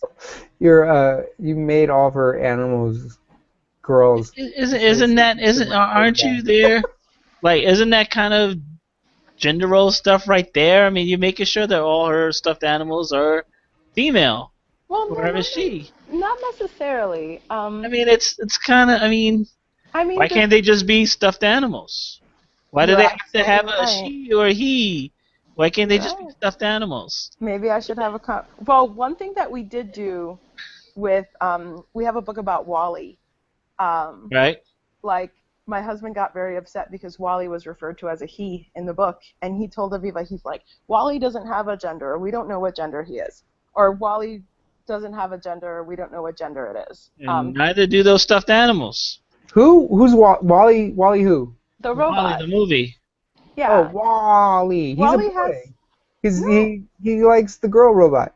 But you don't know if she's a girl. You don't know if they're just robots. They're just robots, Lorenzo. I mean, they could act a certain way, but we don't want any gender roles here. So it's a robot and a robot that have feelings for each other. We gave her stuffed animals female pronouns because, you know, it is a male-dominated world. There is a hegemony. She hears a lot of male pronouns, so it's good for her to have female pronouns. And I think there was an article in which a woman talked about how she changed all of the pronouns in all of her kids' storybooks to female pronouns. And I'm like, you see? I don't know about that. It's a lot. Her construction site book, Aviva has a construction site book. We did include some female pronouns in there because all of the construction, the machines or whatever they are, were all boys. So we changed a couple of them to girls so it would be even. I sort of feel like we might. You're not practicing what you're preaching here. It's total opposite of exactly everything you just said. And it's okay, and there's nothing wrong with that. I mean, people are different. It's just the fact. People are different. They act different. We are male, female is different. But just take what you're saying one step further, and men are different from men, and women are different from women. They are, but the fundamental difference is man and woman. Now, personality-wise, men are different from other men, and women are different from other women. Biologically, men are men, women are women. We're fundamentally different. But we just established that that's not necessarily true. It is necessarily true. How could it not be true? Because sometimes the man feels like he's a woman. Sometimes feels like he's a woman. I said biologically, he's a man. But that can change. He's a man. He can change it medically. You can go get it changed. But you may feel one way on the inside, but you are what you are on the outside. But what business is it of yours what he is on the inside? I don't know. It's not my business. I'm just saying you could feel like a woman, but if you have a penis, you're a man. How do you know what he's got in his? I have no idea what's in there. I don't know what's in there. So how are you going to tell somebody that you know what you have? So how are you going to tell somebody that they are a man or a woman? I'm not telling them anything. You could feel one way. Biologically, you are what you are. Right, but what's the difference, Joe, is what I'm saying. An alligator could feel like an eagle, but guess what? It's an alligator. You know what I mean? You can't change it. You can't change it. It's kind of like a tree falling in the forest, you know? Like you don't know whether the person is a man or a woman. So whatever they say, I don't know it, but that person knows what they are. No, they think they know that they're a woman. They present as the gender they want or no gender, and they identify as the gender that they want. And what I'm saying is, you're so against it. I'm not against them. You can identify whatever you want, but biologically, you are one or the other. But how do you know what they are biologically? I don't know what they are. I don't care. In other words, what you're saying is like meaningless because you're saying like it doesn't amount to anything unless they're naked. Then you can call them something. Then you have authority Lorenzo, to call them something. You're missing my point. What I'm saying is, no, I totally get your point. You can project whatever you want, but no, I get what you're saying. You know what you are. I think so. No, you are what you think you are is what I'm saying. Yeah, I think I'm a movie star, Lorenzo. Does that make it so? I think I'm a movie star. I can look at you and see that you're not a movie star. All right, I can. So, but what's the difference? But I'm telling you that I am. I feel that way. You can't look unless they're on the naked dating show. You can't look at somebody, and you still can't because they're blurred out. So you don't. You can never say that somebody is a male or a female. Like you, as a person that doesn't get to see them naked, or doesn't get to like reach into their pants, you have no authority on saying whether or not a person is a male or a female. And so for you to say, oh, this person, you can say whatever you want to say, but you are what you are, like it doesn't mean anything. You are. It doesn't mean anything because we're talking. Lorenzo, if you're a man and you want to act like a woman, by all means, I could care less. But you're not getting pregnant. You're not a woman. That's what I said all along. The only difference it makes is when it comes to reproduction. And I'm guessing that you don't reproduce with a vast majority of the people you interact with. And even then, I mean, like, biology doesn't necessarily determine, it doesn't determine gender. I think that, women don't necessarily have to be able to get pregnant in order to be women, that if we went by that logic, then... That's a great point, Johanna. Because you can't get pregnant. Then, like, people with hysterectomies wouldn't be women, right? No, but a woman's not going to pee standing up. It's just... You have to bend over, then you're going to sit, squat, or something. You're not peeing into a urinal. So now you're going to go into the stall to find your answers? I'm just saying, if you're a woman, you're a woman. I'm not saying you have to be pregnant or have kids to be a woman. If you don't have a penis and you have a vagina, you are a woman. There's no debating that. Now, if you want to feel like a man and you want to dress up like a man and do whatever you want, feel free. I just don't think you're not gonna get it, Joe. I get it, dude. I don't think you do. I get it, dude. I get it. Trust me. Because you keep saying the same thing, but you don't seem to understand the other side of it. I understand your philosophical side of it, but to me it's pointless. To me, no, but to me, what you're saying is pointless because you have. Well, we have different views. You have no authority. Like if you were a person. No authority. Neither one of us. If anybody. But I'm not saying anything. I'm not putting a label. I'm not saying anything though. I'm not actually like. Right. I'm not actually like putting a label on anybody. You are by saying, oh, if you have this or if you have that. What I'm saying is that you have no idea what anybody has except your wife. You just said you saw a little boy at school. You said, oh, he's gay. You just labeled him right there. You labeled him as gay. Yeah, because he was gay. Yeah, but Lorenzo, that's a label. You just labeled him. So you just proved my point. How? We're talking about totally two different things. You labeled them. Totally two different things. You just told me you just said we shouldn't be using labels. Gay is a label. You labeled that little boy. I'm not saying I don't do it, Joe. Okay, so you're saying that we don't need it. Start moving past it. We don't need it, and it's not necessary. And I think as time goes by, you're going to see that it's going to be like less and less relevant. I see what you mean in terms of the fact that like if you're sexually male, you're male, and if you're sexually female, you're female, right? Like according to biology, like you're female, you're male. But biology doesn't determine gender. And a person who is dressing up as a man, thinking as a man, acting like a man, they are a man if that's what they identify as.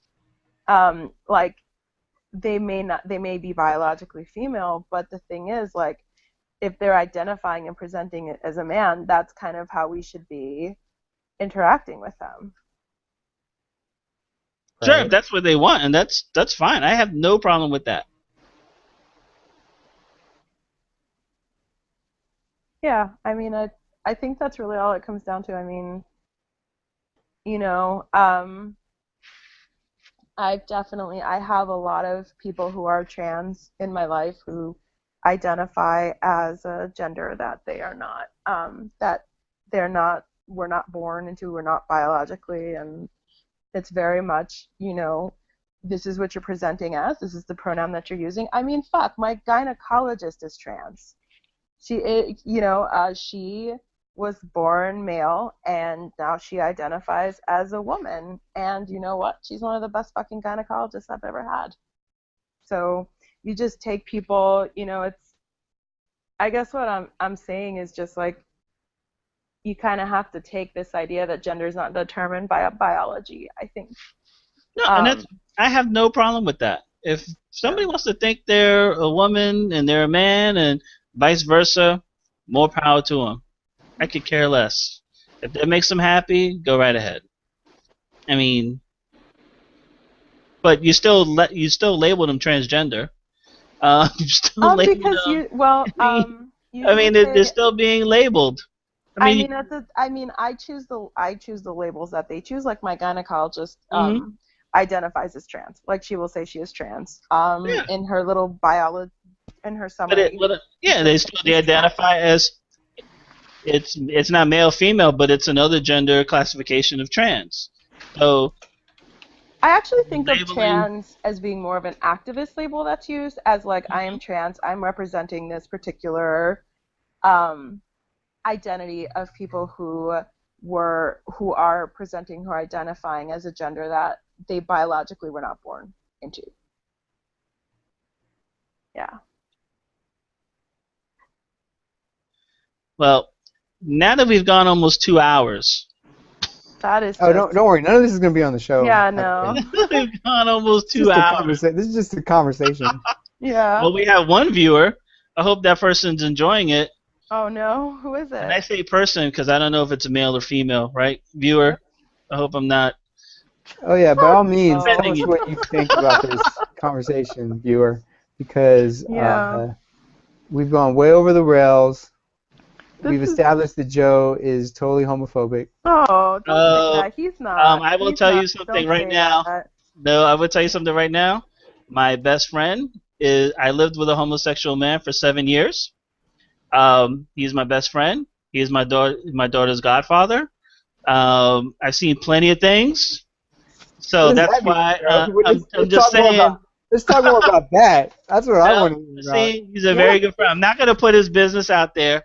He's my best friend, and we lived together for 7. We grew up together and then lived together for 7 years. I've known him for over 30 years.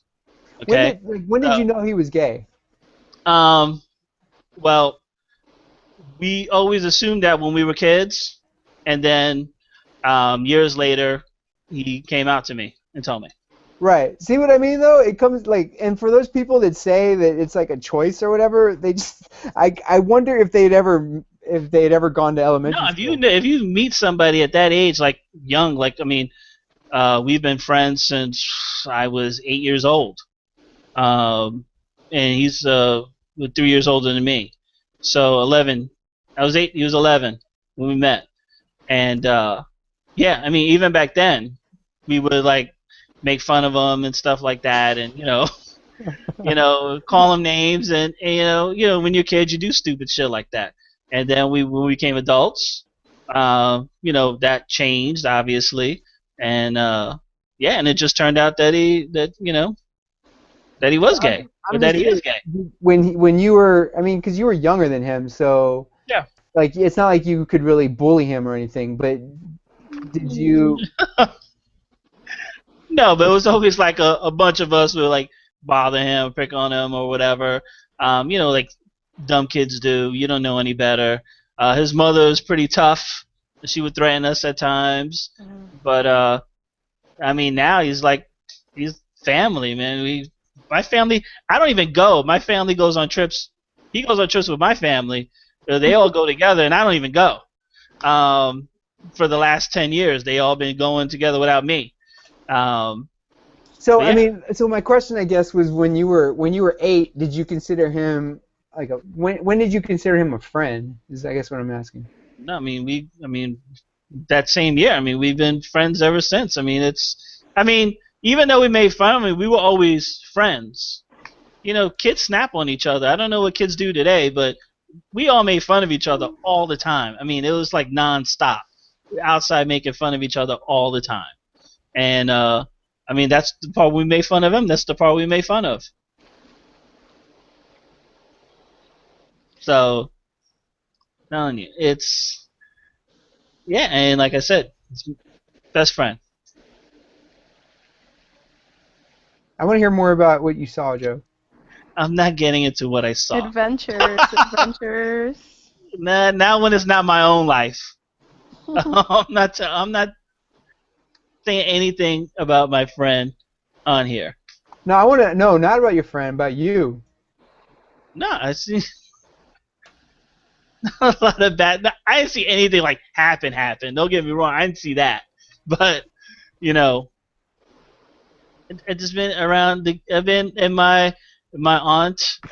May she rest in peace. My first experience with lesbian. My aunt, she wasn't lesbian, but she had lesbian friends, and when I met them, you know, I was like a little kid, and I always thought, Johanna, well, you grew up in DC. Johanna, you grew up in Jersey. You remember those Crazy Eddie commercials?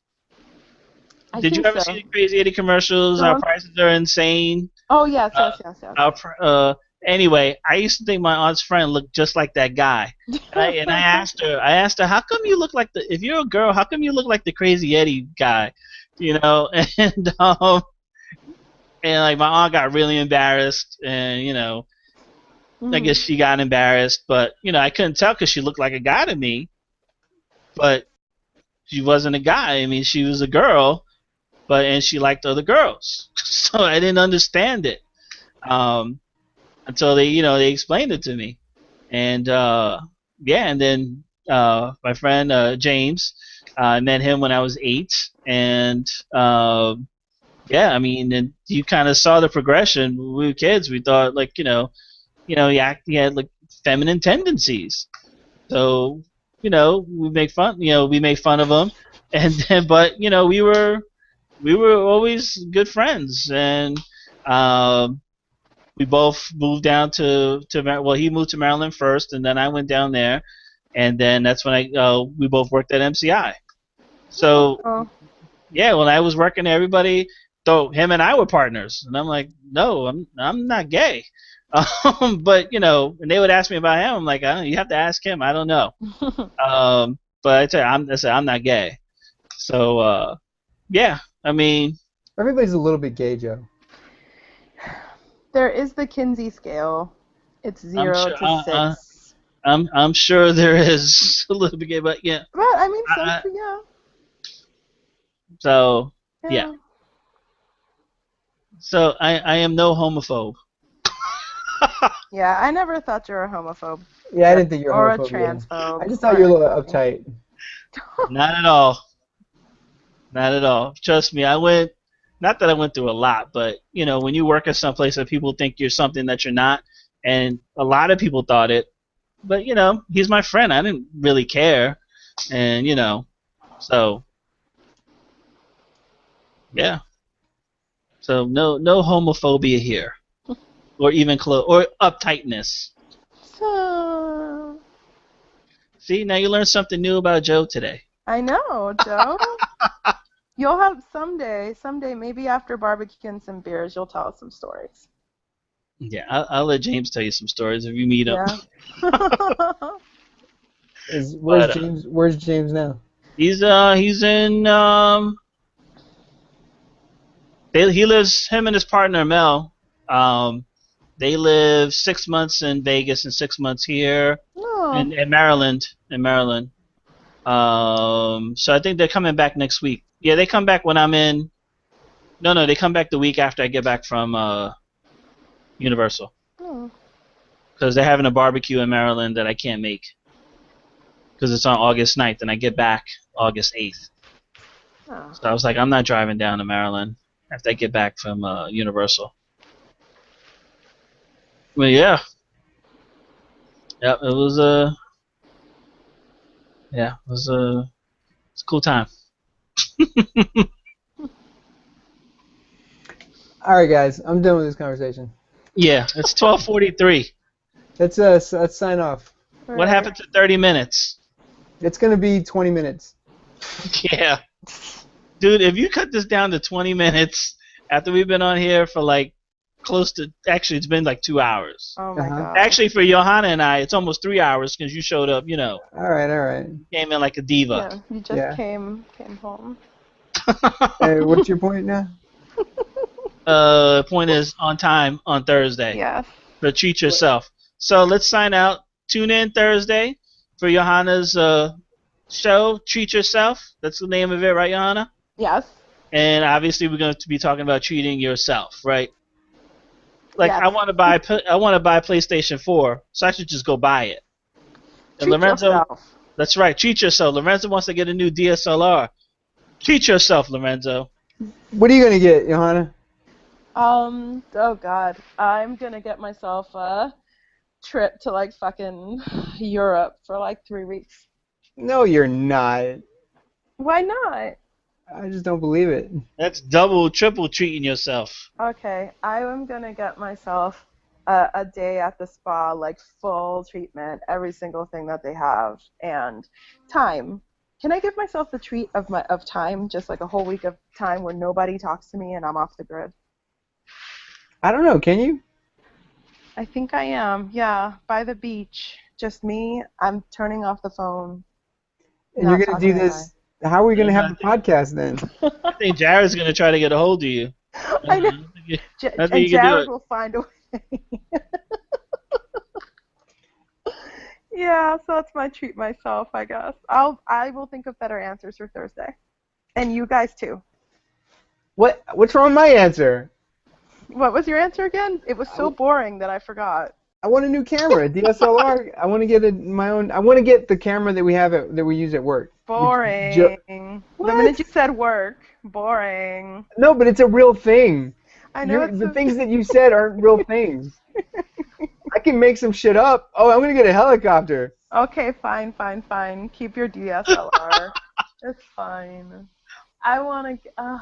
Yeah, I'll think of some good answers. I just can't think of them right now. Yeah, well, the point is, have your answers ready for Thursday, yes. and Malik will be back to save us. Malik will be back. We won't have Agent Jackson taking his place this week, so yes, we'll welcome Malik back on Thursday. So, for myself, Joe, Johanna, Lorenzo, good night. And we'll see you hopefully on Thursday. Take care. Bye.